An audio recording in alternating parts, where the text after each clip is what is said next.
యశస్వని రెడ్డి గారు.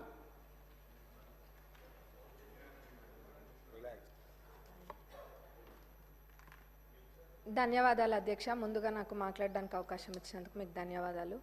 మా పాలకుర్తి నియోజకవర్గంలోని పెద్దవంగర మండలం 2016లో ఏర్పడింది.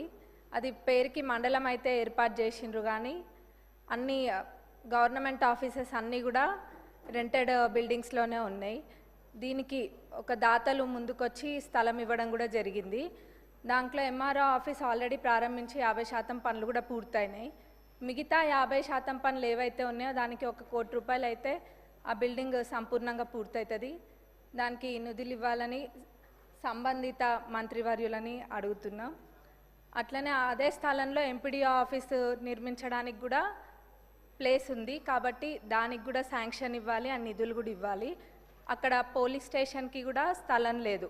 పోలీస్ స్టేషన్ కూడా రెంటెడ్ బిల్డింగ్లోనే ఉంటుంది, కాబట్టి పోలీస్ స్టేషన్కి కూడా స్థలము మరియు నిధులు ఇవ్వాలని కోరుకుంటున్నా ఇన్ఛార్జ్ మినిస్టర్ గారిని, అట్లనే సంబంధిత మంత్రివర్యులని కూడా.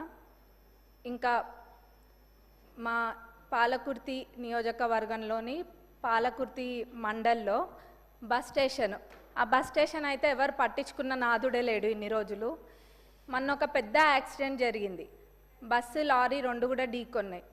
అయితే అక్కడ ఒక పాలకుర్తి సెంటర్ అని ఉంటుంది, ఆ సెంటర్లోనే బస్ స్టాండ్ అనేది యూజ్ చేయకుండా ప్రయాణికులు అందరూ కూడా అక్కడనే బస్ ఎక్కుతారు. ఎప్పుడు కూడా ఆ బస్ స్టేషన్ అనేది యూజ్ చేయలేదు.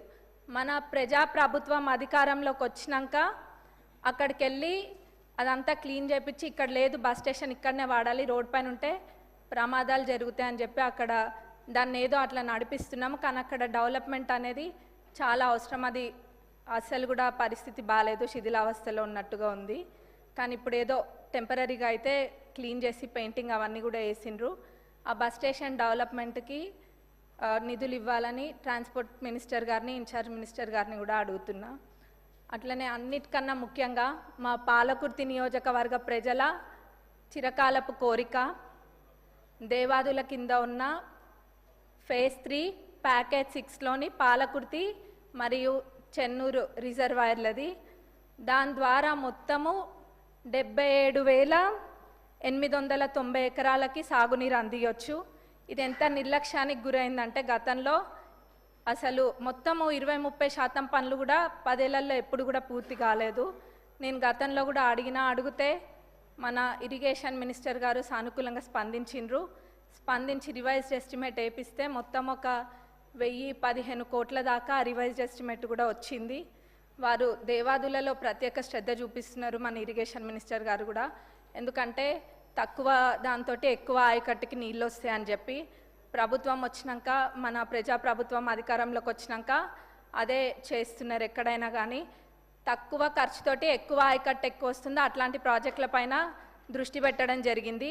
అందులో మా పాలకుర్తి చెన్నూరు ఇది దేవాదులది కూడా ఉంది. కాబట్టి దీనికి నిధులు కేటాయించాలని మన ఉప ముఖ్యమంత్రి వర్యులని, ముఖ్యమంత్రి గారిని, ఇన్ఛార్జ్ మినిస్టర్ గారిని, ఇరిగేషన్ మినిస్టర్ గారిని కూడా కోరుకుంటున్నాం. ఎందుకంటే ఇది మా ప్రజలు ఎప్పటి నుంచో కోరుకుంటున్నారు, ఎప్పుడు కూడా అది పడవబడే ఉంది. కాబట్టి ఇది చేయడం వల్ల చాలా మటుకు రైతులకి మేలు చేకూరుతుంది మా ప్రాంతంలో. అందులో ఎక్కువ శాతం అంటే 45,000 ఎకరాలు, ఆ 77,000 ఏదైతే ఉందో అందులో 45,000 ఎకరాలు మా నియోజకవర్గానికి సంబంధించి ఉంది, 45,000 ఎకరాలు.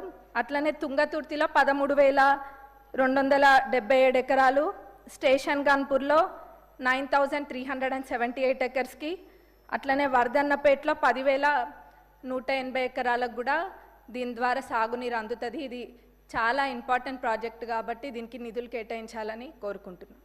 ధన్యవాదాలు అధ్యక్ష. గౌరవ మంత్రి గారు. అధ్యక్ష, తమరి ద్వారా గౌరవ సభ్యురాలు సోదరేమని అడిగినట్లు ఏదైతే అన్కంప్లీటెడ్ ఉందో ఎంఆర్ఓ ఆఫీసు దాన్ని కంప్లీట్ చేస్తూ, అదే రకంగా MPDO office, police station, bus స్టాప్కి సంబంధించిన అంశాలు కూడా అడిగారు. తప్పకుండా వాటిని కూడా పరిశీలించడం జరుగుద్ది. ముఖ్యంగా ఇరిగేషన్కి సంబంధించిన దేవాదుల ప్రాజెక్టుకు సంబంధించిన అంశంలో ఈ పాలకుర్తి నియోజకవర్గం కానీ ఆ పరిసర ప్రాంతాల్లో ఉండే మిగతా నియోజకవర్గాలకి కృష్ణా గోదావరి పరివాహక ప్రాంతానికి సంబంధించిన నీటి సరిగా రాని కారణంగా ఇబ్బంది పడుతున్నమాట వాస్తవం. ఫేజ్ 3కి సంబంధించిన దాంట్లో రేపు ప్రతిష్టాత్మకంగా ఈ ప్రభుత్వం ఏర్పడిన తర్వాత గౌరవ ముఖ్యమంత్రి రేవంత్ రెడ్డి గారు కానివ్వండి, ఉప ముఖ్యమంత్రి గారు, అదే రకంగా ఇరిగేషన్ శాఖ మంత్రి వర్యులు కూడా ప్రత్యేక శ్రద్ధ తీసుకొని ఆ ఫేజ్ 3కి సంబంధించిన ఆ స్కీమ్ని కంప్లీట్ చేసి రేపు ప్రారంభించుకోబోతున్నామని ఈ సభ ద్వారా వరంగల్ ఉమ్మడి ఖమ్మం జిల్లా రైతాంగాన్ని అందరికీ కూడా తెలియజేస్తున్నాను అధ్యక్ష. Thank you. డాక్టర్ సంజయ్ గారు.